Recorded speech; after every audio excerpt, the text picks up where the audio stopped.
मैं दुनिया को बनाने में लगा हूं, मेरा घर मुझसे रूठा जा रहा है।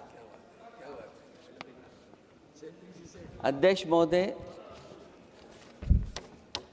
बात शुरू करने से पहले मैं सबसे पहले भारत की सेना, उसका आभार, उसका धन्यवाद देना चाहता हूं। दुनिया में साहसी फौजों में गिनती अगर होती है तो हमारी भारत की सेना सबसे आगे दिखाई देगी। उनके पराक्रम पर, उनकी वीरता पर, उनके अदम्य शौर्य पर हमें सबको गर्व है। कोई ऐसा भारतीय नहीं होगा जिसको गर्व न हो। हमें अपनी फौज पर गर्व है और हमें इस बात के लिए भी गर्व है कि जब सेना ने अपना ऑपरेशन शुरू किया तो पाकिस्तान के जितने भी टेररिस्ट कैंप थे उन पर अटैक किया गया। न केवल पाकिस्तानी कैंपों को नष्ट किया गया बल्कि पाकिस्तानी जो एयर बेस हैं उन तक पहुंच गए, उनको भी नष्ट किया, ध्वस्त किया। और जब हमारी फौज पाकिस्तान को हमेशा हमेशा के लिए एक पाठ पढ़ा सकती थी, एक ऐसा संदेश जाता कि भविष्य में पाकिस्तान कभी ये हिम्मत नहीं जुटा पाता। और ऐसा भी लगा हम लोगों को, क्योंकि अध्यक्ष महोदय, जब हम बड़े बड़े राष्ट्रीय चैनलों को देखते हैं तो उन चैनलों से ये लग रहा था कि कराची हमारा हो गया है, लाहौर हमारा हो गया है। किसी चैनल ने किसी को ये भी बताया कि हमने उनको पकड़ भी लिया है। जो कमेंट्री, जो विजुअल्स थे, वो ऐसा लग रहा था कि अध्यक्ष महोदय अब पीओके हमारा हो जाएगा। हालांकि सरकार के इंजनों को मैं टकराता हुआ देखता हूं। हो सकता है ये मेरा भ्रम हो, लेकिन पीओके के मामले में सभी इंजन हमें एक दिखाई देते हैं। और जहां पीओके पे पहुंचने तक की बात थी, कुछ लोग तो पीओके पर ये कह रहे थे कि हमारा कब्जा हो जाएगा, 6 महीने का केवल हमें मौका मिल जाए। ये अब सरकार आखिरकार पीछे कैसे हट गई और क्या कारण था कि सरकार को सीज फायर का ऐलान करना पड़ा? अध्यक्ष महोदय, हमें उम्मीद थी कि सरकार सीज फायर करेगी, सरकार ऐलान करेगी, लेकिन इनकी मित्रता बहुत है, बहुत गहरी मित्रता है। और उसका परिणाम ये है कि इन्होंने अपने मित्र से ही कहा कि आप ही सीज फायर अनाउंस कर दीजिए, हमारी कोई ज़रूरत नहीं है, हम सीज फायर आपसे ही स्वीकार कर लेंगे। आखिरकार किस दबाव में ये सरकार स्वीकार कर रही है? वैसे तो अध्यक्ष महोदय, आज जिस विषय पर बोलने के लिए मैं खड़ा हुआ हूं, दरअसल वो विषय होना ही नहीं चाहिए था।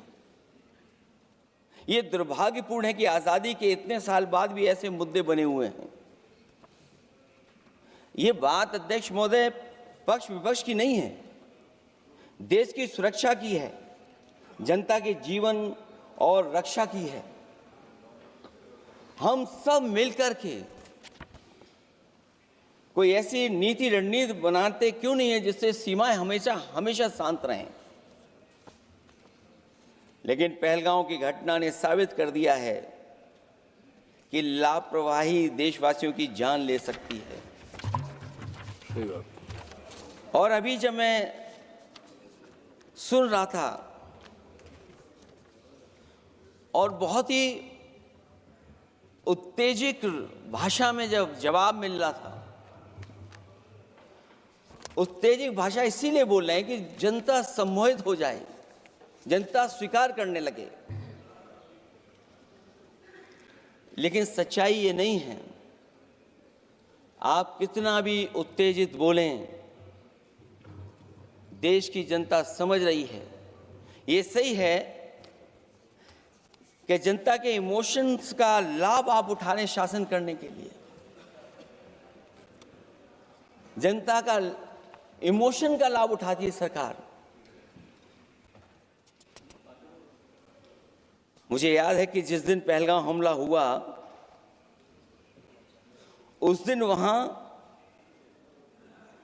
का हर पर्यटक पूछ रहा था, जो पर्यटक पूछ रहे थे कि खतरों के बीच मेरी रक्षा करने वाला कोई वहां क्यों नहीं था। आखिरकार ये सबके मन में सवाल यही है कि जिस समय घटना हुई, आखिरकार उन्हें बचाने वाला कोई क्यों नहीं था। और जो सरकार ये दावा करती है, 370 के बाद ये कहा सरकार ने कि भविष्य में कोई आतंकवादी घटना नहीं होगी, वहां टूरिज्म बढ़ेगा। जितने लोग वहां गए वो सरकार के भरोसे पे गए थे, वो सरकार के आश्वासन पे गए थे। और आखिरकार सिक्योरिटी लैब्स की जिम्मेदारी कौन लेगा? अध्यक्ष महोदय, सबसे बड़ा सवाल यही है कि सिक्योरिटी लैब्स का रिस्पॉन्सिबल कौन होगा, वो जिम्मेदारी कौन लेगा? और ये जो पहलगांव की घटना हमारे इंटेलिजेंस फेलियर की वजह से है। उन्हें मैदान को खुला छोड़ दिया। वो सरकार जानती होगी कि कितना समय लगा होगा फोर्सेस को आने में। आखिरकार वो जिम्मेदारी किसकी है?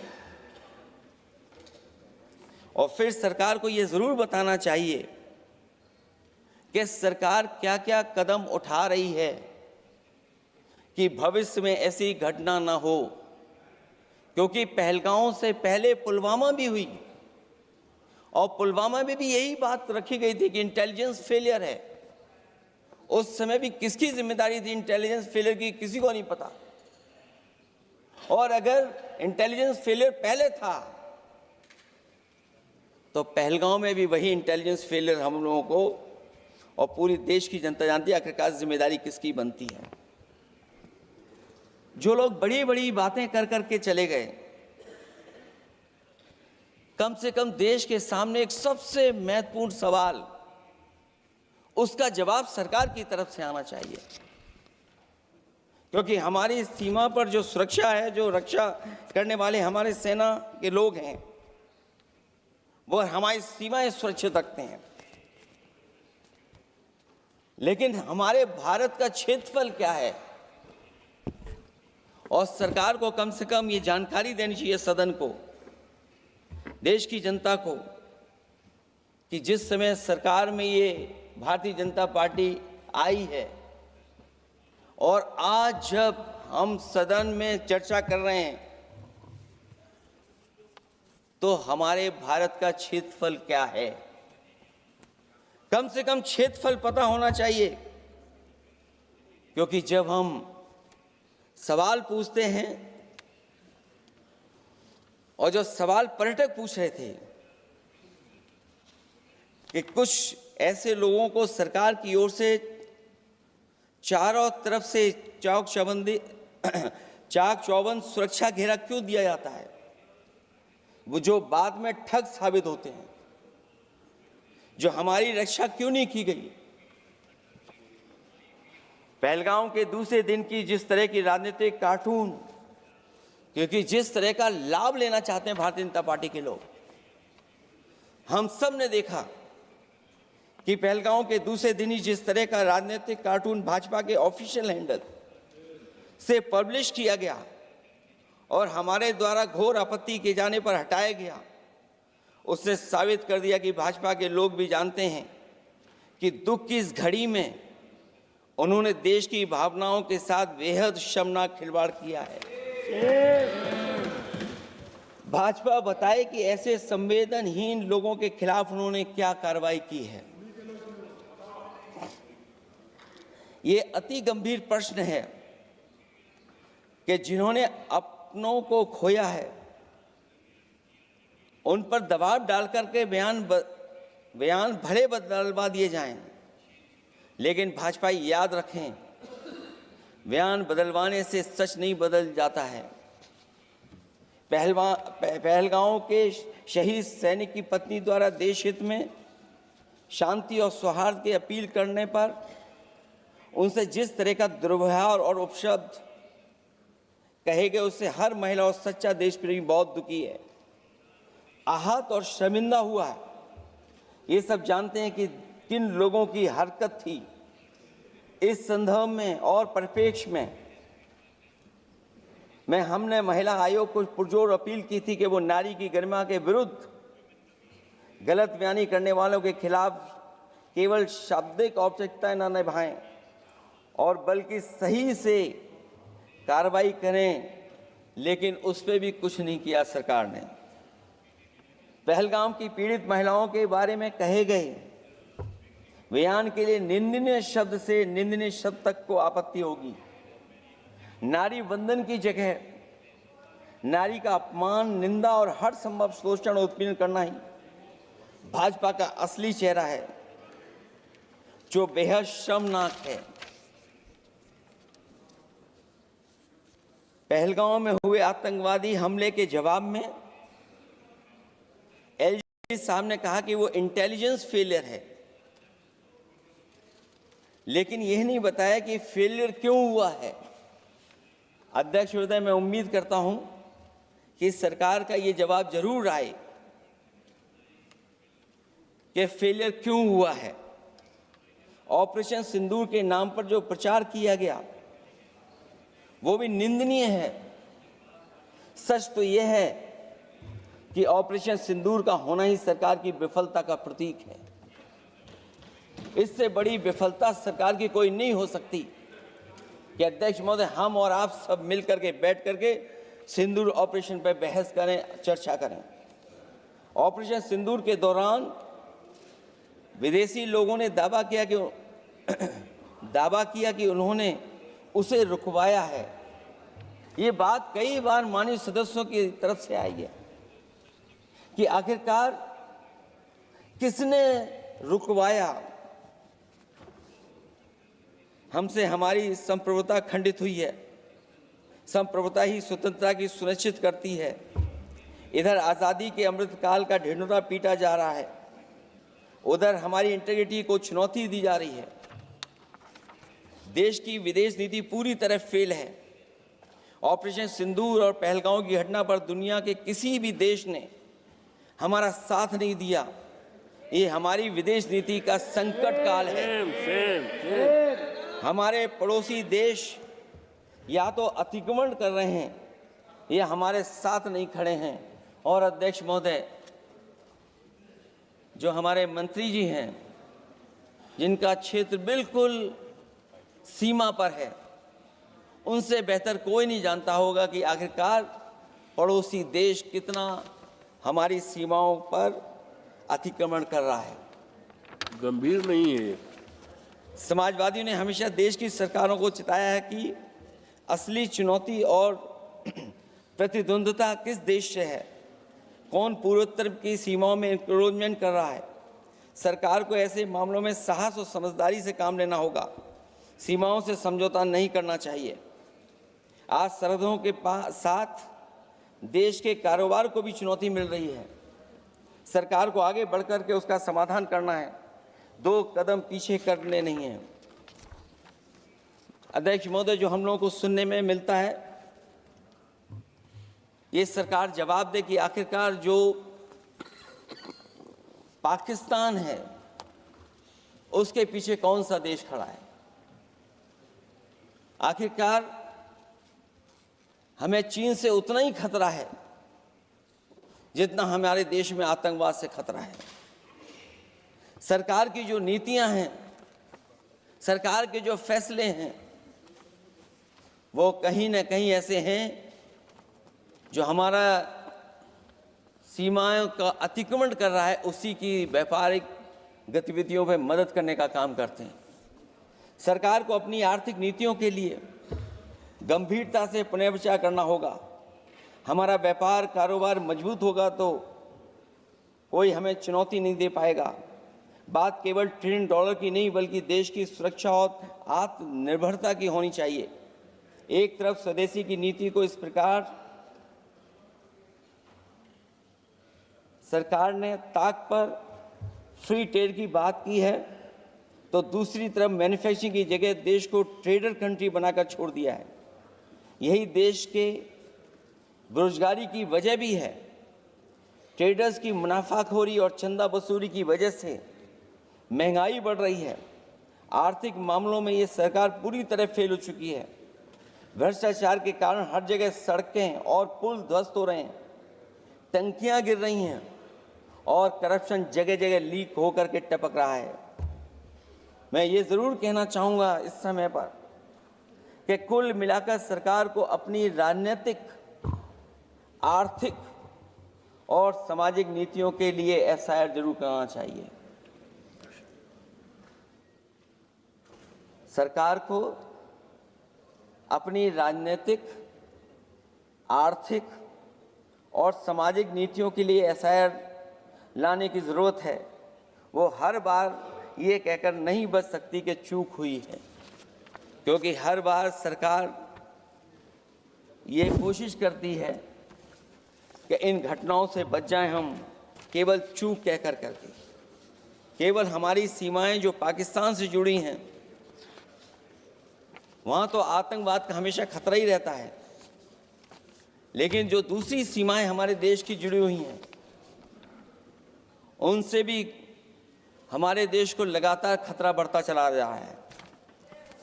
आज अपनी सीमा की स्थिति गलवान से पहले की स्थिति तक भी नहीं लौटी है। जो पहले स्थिति थी वहाँ ये सरकार नहीं पहुँच पाई है। वास्तविक में नियंत्रण रेखा के कई क्षेत्रों में महत्वपूर्ण बफर जोन जब भारतीय गश्ती के लिए उपलब्ध नहीं है, तो पूर्वी लद्दाख में अतिरिक्त भारतीय तैनाती जारी है, जिससे सेना को सैनिकों की भारी कमी का सामना करना पड़ रहा है। हमें उम्मीद है कि जब इतने महत्वपूर्ण समय पर बहस हो रही है, तो सरकार अपनी अग्निवीर वाली योजना को वापस लेने का काम करेगी, जिससे कम से कम सेना की कमी, हमें सेना को पूरी की पूरी सेना मिल सके। जनवरी में अपनी वार्षिक प्रेस वार्ता में जब सेना प्रमुख ने से ये पूछा गया, तो उन्होंने जवाब डालते हुए कहा कि गश्ती से जुड़े फैसले अब स्थानीय कमांडरों पर छोड़ दिए गए हैं। जैसे भारत की सीमाओं की पवित्रता अब राजनीतिक नेतृत्व का नहीं बल्कि स्थानीय सेवा अधिकारियों का मामला रह गया है। इस पे भी सरकार को बहुत गंभीरता से सोचना पड़ेगा कि जहां लगातार हमारी सीमाओं का एनक्रोचमेंट हो रहा है।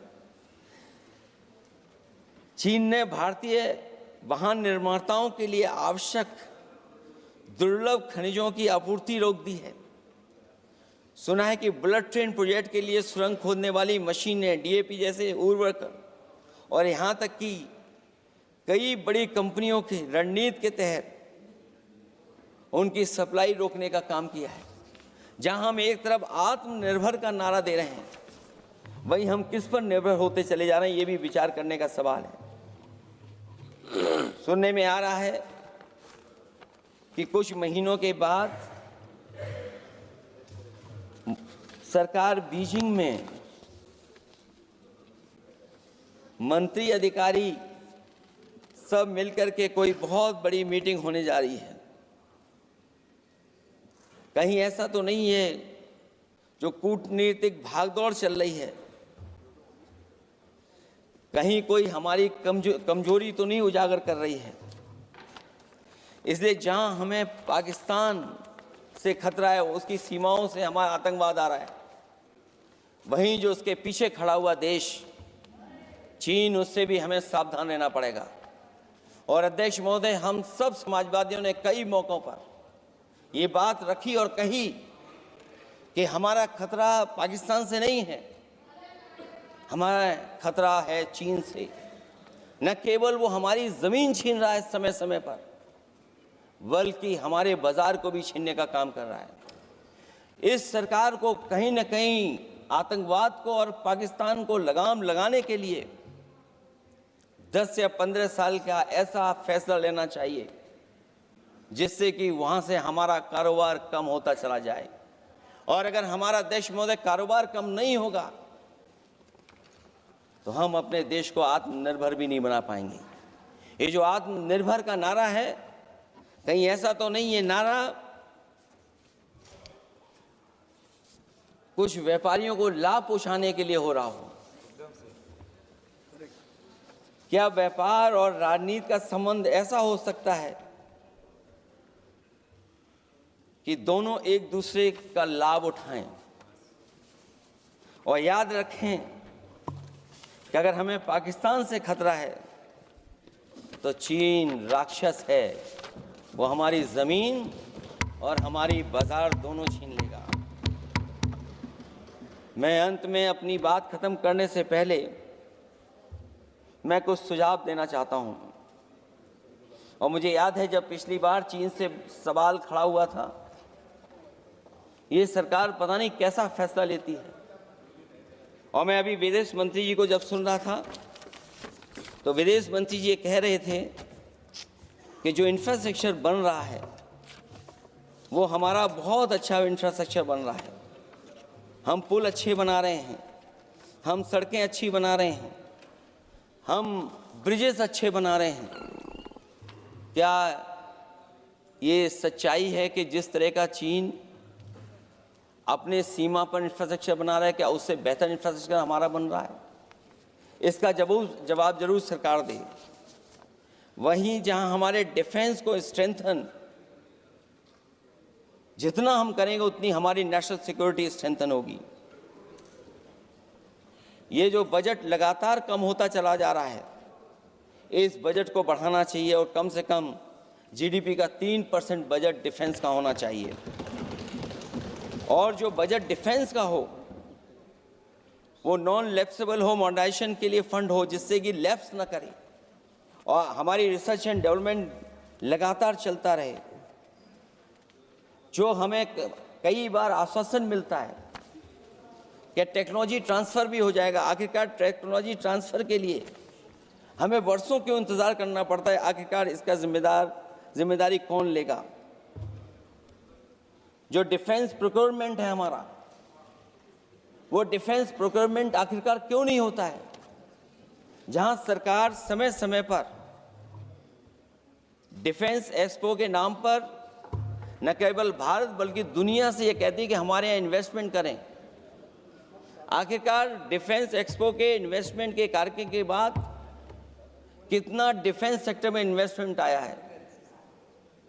और साथ ही साथ जब आत्मनिर्भर की बात हो तो हमारे देश की अपनी रक्षा करने के लिए हमारे अपने लोग क्यों नहीं तैयार हो रहे हैं? यह सरकार इतना क्यों नहीं जोखिम उठा रही कि हम खुद तैयार हों उन चीज़ों को बनाने के लिए? इसलिए मैं एक बार फिर ये कहता हूं कि जहां पर सेना ने बहुत बहादुरी के साथ अपने पराक्रम के साथ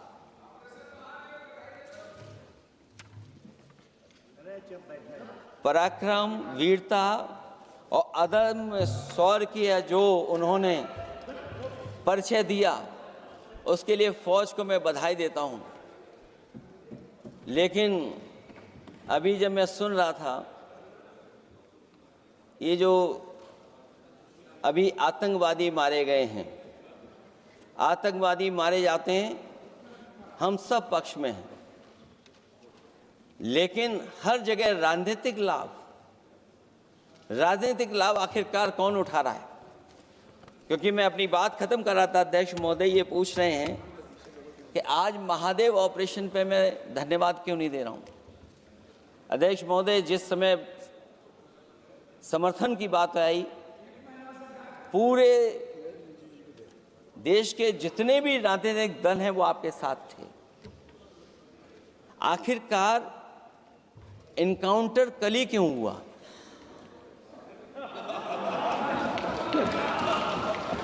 और अध्यक्ष महोदय, फिर वही बात मैं दोहराऊं जिसकी वजह से पहलगांव हुआ, जिसकी वजह से पुलवामा हुआ।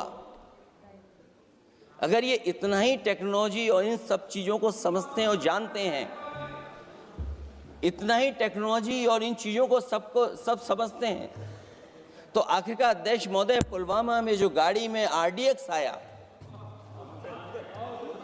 वो गाड़ी आज तक क्यों नहीं पकड़ी गई? और शायद भारतीय जनता पार्टी के लोग ये जानते होंगे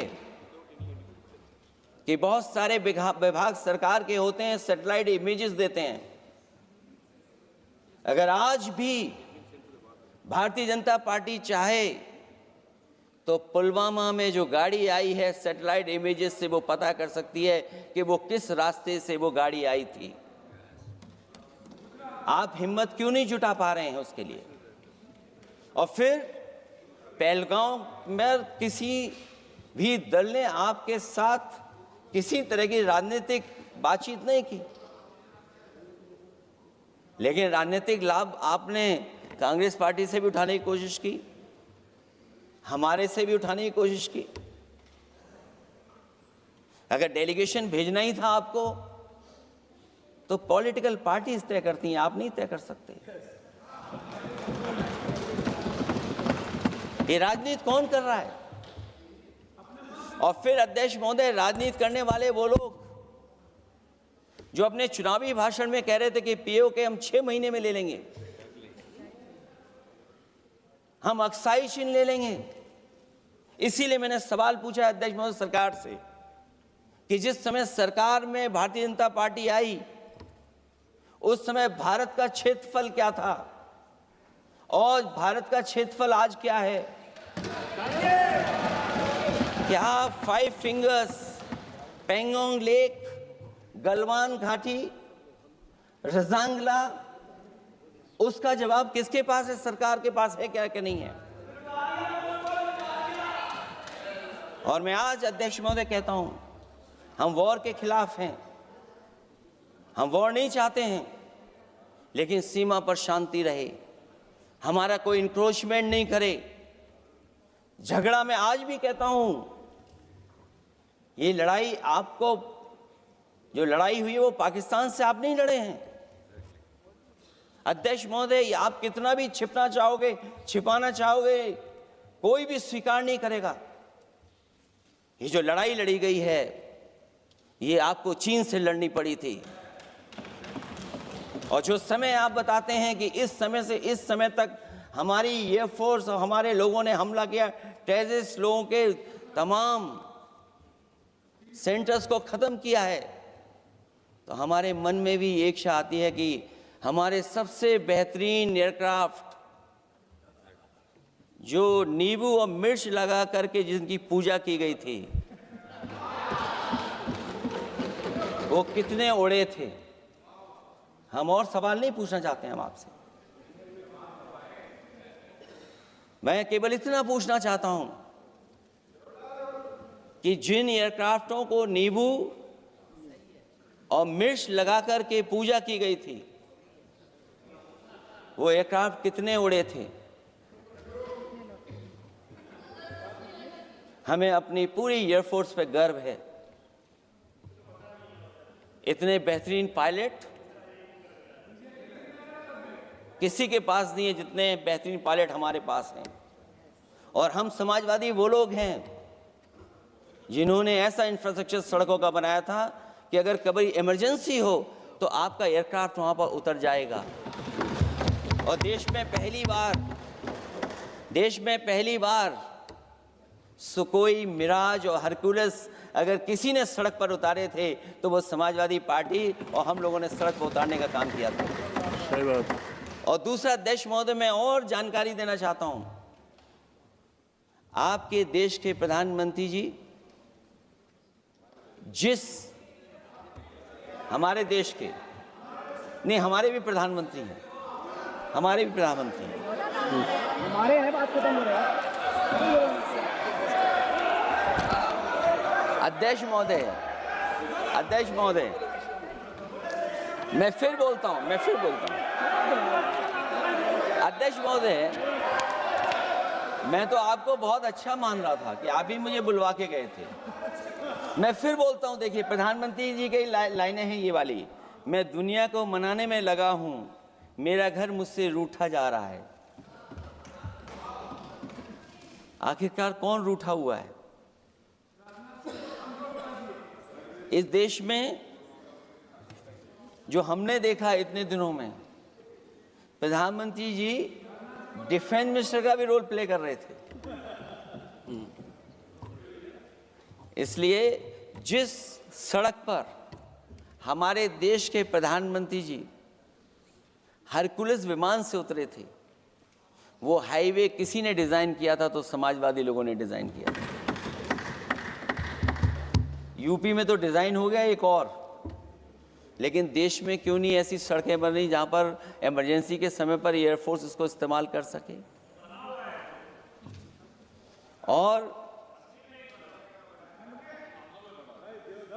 और बनाइए, मैं तो कहूंगा कि और बनाइए,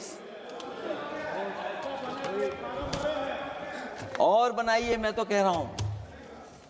और जिस तरीके से हमारी सेना ने जो मुकाबला किया है, सीज फायर के बाद भी ड्रोन आ रहे थे, ये भी सरकार को स्वीकार करना पड़ेगा।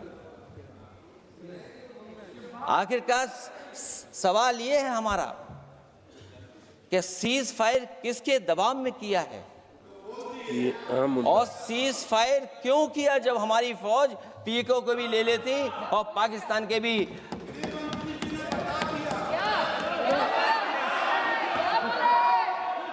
अध्यक्ष महोदय, सीज फायर आपके मंत्री जी ने नहीं किया, सीज फायर आपके मंत्री जी की तरफ से नहीं आया, क्योंकि हमारे मंत्री जी वो सोशल मीडिया को देखते नहीं हैं। सबसे पहले सोशल मीडिया पे बात आई थी, आपको 1 घंटे बाद किसी ने पढ़ के बताया होगा। इसलिए अध्यक्ष महोदय, मैं केवल इतना कहना चाहता हूं अपनी बात खत्म करते हुए, आखिरकार इंटेलिजेंस फेलियर की जिम्मेदारी किसकी है?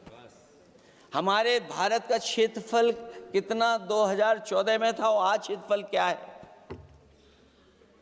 और लगातार इनकी सरकार में आतंकवादी घटनाएं क्यों हो रही हैं? और हमारे देश को खतरा पाकिस्तान से तो है ही है, लेकिन उससे ज्यादा खतरा हमारा चीन से है। आखिरकार चीन से मुकाबले के लिए आपकी तैयारी क्या है? मुझे उम्मीद है कि जब सिंदूर ऑपरेशन पर सरकार की तरफ से जवाब आए तो इन सवालों का जवाब आए। बहुत बहुत धन्यवाद आपका। धन्यवाद। छोटा सा क्लैरिफिकेशन, अखिलेश जी ने बोला, मैं उसका भाषण पे नहीं जा रहा हूँ, एक करेक्शन करना बहुत ज़रूरी है, नहीं तो वो रिकॉर्ड में चले जाएंगे, फिर बाद में सही नहीं होगा। इन्होंने अपना बात रखते समय कहा कि जिस प्रदेश से मैं आता हूँ वहाँ कितने अंदर चीन घुस करके कब्जा करके बैठे हैं, तो मैं रिकॉर्ड बहुत साफ करना चाहता हूँ। 1962 में जब चीन आक्रमण हुआ 10 अक्टूबर को, मेरे गांव से होते हुए 1 महीने 10 दिन असम के मिसामारी तक पहुंचे चीन के आर्मी, फिर वहाँ 21 नवंबर को सीज फायर करके वो पूरे के पूरे वापस विड्रॉ करके चले गए। जो जगह चीन ऑक्युपाई करके रखा है असाफिला साइट में लोंजू, वो 1959 में जब हमारा वहाँ असम राइफल का कैंप था 1959 में कैप्चर किया, और उसके अतिरिक्त थोड़ा सा और एक्स्ट्रा जो लिया वो 1962 में कंप्लीट विड्रॉल नहीं। उसके बाद 1962 के बाद वहाँ मैकमोहन लाइन जमीनी पे रेखा नहीं, इसको LAC कहा जाता है, line of actual control. 1 inch, कई सरकार आए हैं 1962 के बाद अरुणाचल प्रदेश में 1 इंच चाइना ने एक्स्ट्रा ना अंदर घुसा है ना जमीन लिया है। ये रिकॉर्ड क्लियर होना चाहिए। ओके, श्रीमती चर्चा नहीं होगी सर।